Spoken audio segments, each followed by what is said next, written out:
જીનીનાબેન આપણે રોકવા માંગીએ છીએ. હાલ શક્તિસિંહ ગોહિલ પ્રેસ કોન્ફરન્સ કરી રહ્યા છે, ત્યાં જઈશું સીધા લાઈવ.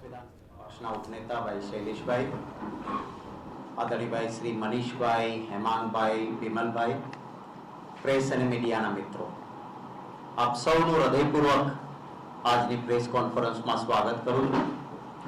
માફી પણ માંગુ છું કે બહુ ટૂંકી નોટિસમાં આપ સૌને આમંત્રિત કર્યા અને ધોમધકતા તાપમાં બપોરે 1 વાગે આપ સૌ આવ્યા છો, માટે હૃદયપૂર્વક આપનો આભાર. સમગ્ર ગુજરાતમાં ભારતીય જનતા પાર્ટીની વિરુદ્ધનું વાતાવરણ છે. જ્યાં એમના ઉમેદવારો જાય છે ત્યાં જાકારો મળે છે. લોકો અણિયાળા પ્રશ્નો પૂછીને બેરોજગારી, પેપર ફૂટે, બ્રિજ તૂટે, ખેડૂતના ડુંગળીના ભાવ કે કપાસના ભાવ, પાણી, જીએસટી, અનેક મુદ્દે જડી વરસાવે છે. જે રીતે ભાજપમાં પહેલી વખત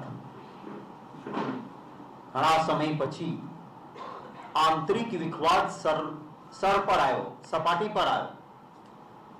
ભાજપના નેતાઓ જાહેરમાં એકબીજા સામે આક્ષેપો કરે, ઉમેદવારો બદલવા પડે અને બદલ્યા પછી ઓર વર્ગ વિગ્રહ ઉભો થાય, કમલમ પર ટોળાઓ ભેગા થાય, ભાજપનો પેજ પ્રમુખ અને ભાજપનો કાર્યકર્તા એમ કહે કે શું અમારે આવાની પાલખી ઉપાડવાની છે જે ગઈકાલ સુધી અમને ગાળો આપતા હતા? શું અમે ગાભા પાર્ટી છીએ? અને એ જ ભાજપના કાર્યકર્તાઓ પણ ભારતીય જનતા પાર્ટીની વિરુદ્ધમાં છે. જે ભૂતકાળ હતો એમાં અહંકાર સાથે, ભૂતકાળમાં કોઈ એકાદો વર્ગ ક્યાંય વિરોધ કરતો હતો તો એના સાથે સંવાદ નહીં, સંઘર્ષ કરવાનો, બેરહેમીથી પોલીસનો દુરુપયોગ કરવાનો, અને પછી ભાજપ જીતતું હતું. એટલે આ વખતે પણ ભારતીય જનતા પાર્ટીને એમ હતું કે કંઈ વાંધો નહીં, પરિણામ આપણી તરફેણમાં જ આવવાના છે. અને અહંકારથી કહેતા 5-5 લાખ. હવે ભારતીય જનતા પાર્ટીની સામે સમગ્ર ગુજરાતના તમામ વર્ગ, ધર્મ, જાતિના લોકો એક થઈને ભાજપને પાઠ ભણાવવા માંગે છે. પાટીદાર મિત્રો પોસ્ટ મૂકે છે કે અમે અમારી વાત કરતા હતા ત્યારે અમારા સાથે સંવાદ કરવાના બદલે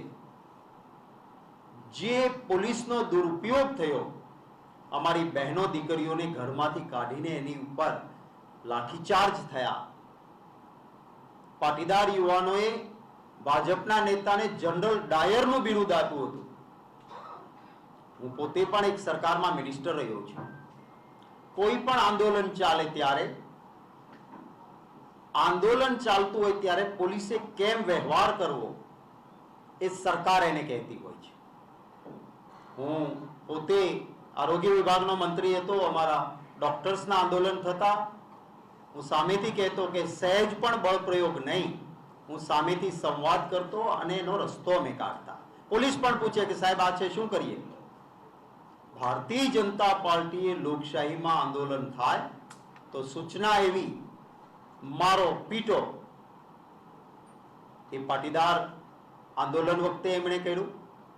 જુનાગઢમાં એક કોળીની દીકરી ચાંદની, એનું પ્રકરણ થયું, કોળી સમાજ માંગણી કરતો હતો તો એમની સાથે સંવાદ નહીં, સંઘર્ષ કર્યો. પાલીતાણામાં, ભાવનગર જિલ્લામાં, મારા જિલ્લામાં એક શૈક્ષણિક સંસ્થાની પાણીની ટાંકીમાં એક કોળી દીકરી પડીને ડૂબી ગઈ છે, આવી વાત આવી.